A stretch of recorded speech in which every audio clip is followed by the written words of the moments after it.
오늘도 아침 예배 나오신 여러분을 진심으로 환영하고 축복합니다. 함께 사도신경 하심으로 예배 시작하겠습니다. 전능하사 천지를 만드신 하나님 아버지를 내가 믿사오며 그 외아들 우리 주 예수 그리스도를 믿사오니 이는 성령으로 잉태하사 동정녀 마리아에게 나시고 본디오 빌라도에게 고난을 받으사 십자가에 못 박혀 죽으시고 장사한 지 사흘 만에 죽은 자 가운데서 다시 살아나시며 하늘에 오르사 전능하신 하나님 우편에 앉아 계시다가 저리로서 산자와 죽은 자를 심판하러 오시리라. 성령을 믿사오며 거룩한 공회와 성도와 서로 교통하는 것과 죄를 사하여 주시는 것과 몸이 다시 사는 것과 영원히 사는 것을 믿사옵나이다. 아멘.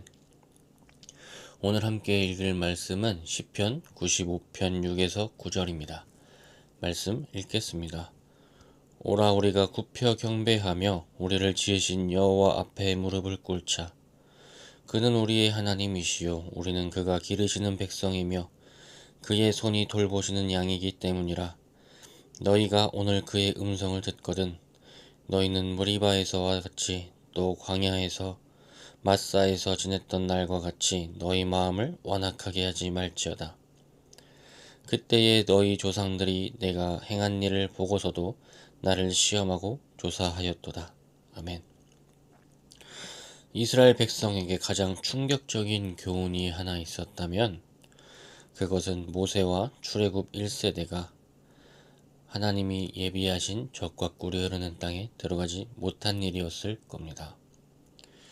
그 고생을 하고 떼양볕에 있었지만 그럼에도 불구하고 그들은 들어가지 못했습니다. 그것은 우리에게는 큰 두려움을 주는 사건입니다. 오랜 세월 동안 하나님이 이끌어 주시는 삶을 살았음에도 불구하고 그들은 하나님을 결국 믿지 못했습니다. 하나님이 이끄셨다는 것은 모른 채 그들은 이제 모든 일이 자신의 공로로 넘어가고 있었습니다. 저에게는 한 가지 중요한 경험이 있는데 그것이 무엇이냐면 제가 대학교에서 일할 때 총장님이 갑자기 조교 한 명에게 상을 주자고 했던 일입니다. 갑자기 주자고 하니까 평가표 같은 게 없어서 다음날 주자고 하니 제비 뽑기를 했습니다. 제비가 뽑혀도 좀 이제 저희 이제 사람들끼리는 좀 잘못 뽑힌 거 아닌가 라는 생각을 했습니다. 그런데 다음날 그 상을 받은 이 조교가 다른 조교들한테 일을 어떻게 해야 되는지 알려주고 있었습니다. 어떻게 보고해야 하는지, 어떤 작성을 해야 되고 어떻게 말해야 하는지 알려주고 있더라고요. 물론 이 일은 충분히 우리 일에서 일어날 수 있습니다. 삶에서 일어날 수 있고 회사에서 일어날 수 있고 그렇다고 이 조교분의 일이 정제되어야 되는 일은 절대 아닙니다. 그런데 저에게는 아주 큰 깨달음을 주는 하나의 키가 되었습니다. 우리가 그런 인생을 사실 살고 있다는 겁니다. 좀 잘하면 하나님이 높임을 받으셔야 되는데 자신을 높이기 시작하는 것이죠. 그리고 성경에서 우리에게 가장 큰 충격을 주는 사건 중 하나가 오늘 위에서 말한 광야에서 젖과 꿀이 흐르는 땅으로 못 들어간 것인데 그 이유지 않습니까? 모세의 가장 큰 실수라고 한다면 하나님이 물을 요구하는 백성들에게 반석을 보고 물을 내라고 말하면 물을 주겠다 하셨는데 거기서 모세가 마치 자기가 하는 것처럼 행동하는 것이지 않습니까? 이에 하나님은 민수기 20장 12절에서 거룩함을 드러내지 아니해서 광야에 못 들어간다고 말씀하십니다. 하나님의 손에서 수많은 조각이 맞춰졌습니다. 우리 삶은 하나님의 손에서 수많은 일들이 있었습니다. 그런데 그 손에서 내려와 우리는 우리가 이 조각을 맞췄다 말합니다. 그 비결을 내 힘이 안다고 말합니다. 하나님을 자랑해야 되는데 우리는 그 자리를 쉽사리 우리로 채워 넣습니다. 오늘 함께 읽은 구절에서는 하나님께서 수많은 일을 하셨음에도 불구하고 이스라엘 백성이 하나님을 테스트했다고, 조사했다고 말씀하고 계십니다. 그러나 우리가 반드시 명심해야 될 것이 있습니다. 우리가 성경을 읽으면서 좀 간과하고 있는 현 세대의 문제가 있다고 한다면 저는 교만을 쉽게 대한다는 겁니다. 그러나 교만의 흔적은 삶에서 사라지지 않는다는 것을 우리는 명심해야 합니다. 우리가 이신칭이라는 구원에 대해서 너무 쉽게 생각을 함으로 말미암아 교만을 흘려보내는 성향이 좀 그런 흐름이 있습니다. 그런데 저는 교만을 무엇보다 두려워해야 된다고 생각합니다.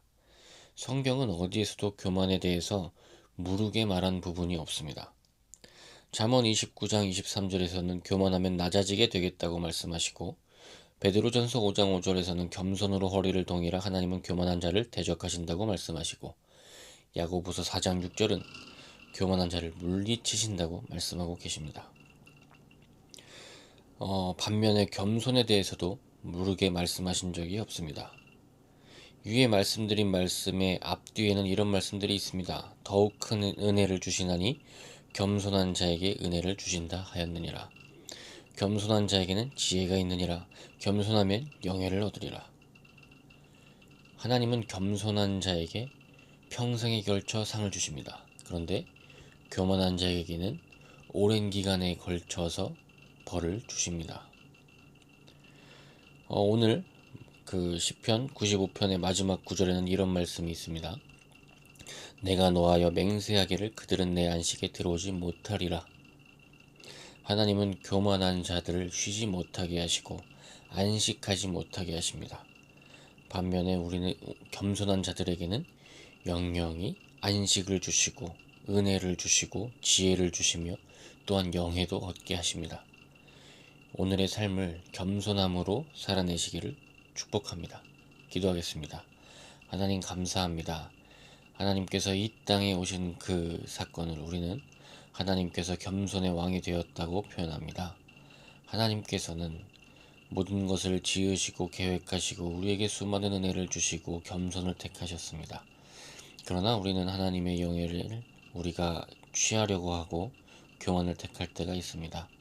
하나님 우리가 돌아서게 하시고 겸손으로 돌아와 교만을 무찌르게 하여 주옵소서. 주님께서 앉아 계셔야 될 자리에 앉게 하시고 혹여 또 우리 개개인 가운데 낮은 자존감으로 문제가 있다면 그 낮은 자존감의 문제를 오직 하나님께만 올려드려서 하나님께서 책임져 주시기를 기도하며 나아가 오늘 하루를 온전히 살아낼 수 있도록 주여 도와주옵소서. 감사합니다. 예수님의 이름으로 기도드립니다. 아멘. 겸손의 왕이신 예수님처럼 우리도 오늘을 겸손하게 살아낼 수 있도록 도전하기를 축복합니다. 감사합니다.